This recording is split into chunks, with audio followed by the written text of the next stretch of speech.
Many times in your drawings, you're going to need lines to get a little bit bigger or a little bit shorter. You will also need your lines to abut up to other lines. That's where the trim and the extend commands come in. Now, I've combined these two commands together because they're practically identical in function. In fact, with a little bit of keyboard magic, you can even trim or extend with either the trim or extend button. So the trim command will shorten your objects by cutting away the parts you don't want along a cutting line. Now the extend command will lengthen your lines up to an extension line. So let's open up a file. Let's look at the trim extend example files.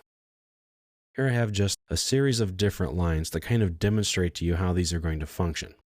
I have a series of concentric circles with two lines that are parallel passing through them. And here I have just a series of vertical and horizontal lines. Now to start the trim command, you just type in trim, or you type in the letters T and R. Don't type in the letter T, that'll be text. TR for trim. You can also find it here in the ribbon. If you come up to your Home tab on the Modify panel, this is the trim command. The flyout here will get you to either the trim or the extend. We're going to look at the trim first. It's quite simple. You start the command and now you select your cutting line. That's the line that all of your other lines are going to be cut by. Now you can pick more than one line. In fact, I can pick all of the lines if I really want to. I don't want to right now, I want to keep it simple. So select your cutting line. Once you're finished, press return. Now you select the part of the line that you want to go away.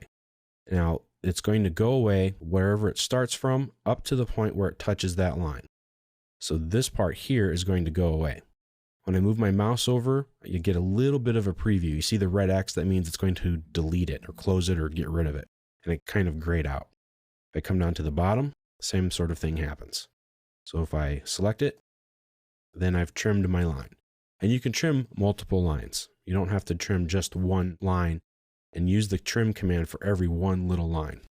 Let me show you. Start the trim command again, press enter. Select this line to be a cutting line.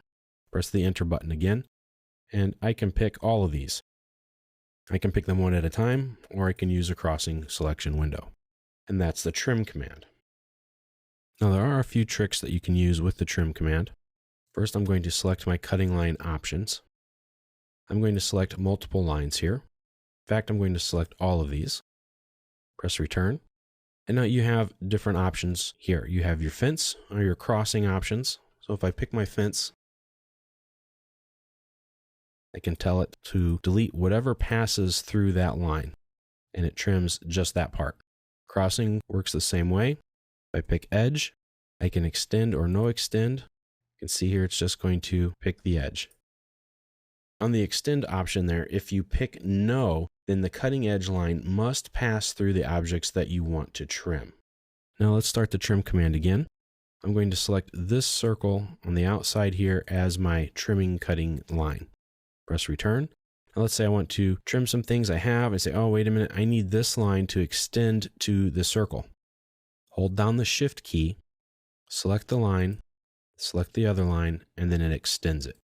So that's how you turn the trim command into an extend command. Now let's look at the extend command. If I come up here to the ribbon, I find the extend command here, and it works very similarly. I select my extension line or the line that my objects will be extended to. Press return. You see here, I can't extend a circle onto itself.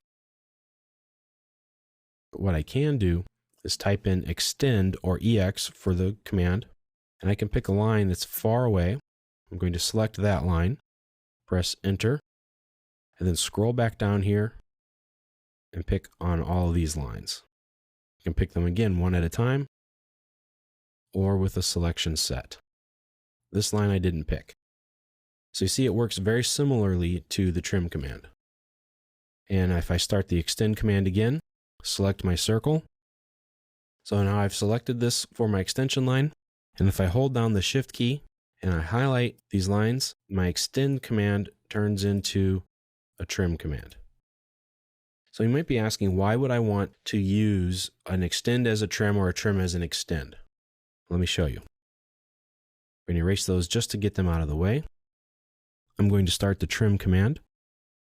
I'm going to select all of these lines and circles. Press return. Now I'm going to trim some things away. So now I have a series of trims and extends. So I can use a lot of these commands in the exact same way as I did before, and I can trim them or I can extend them depending on what I need to do.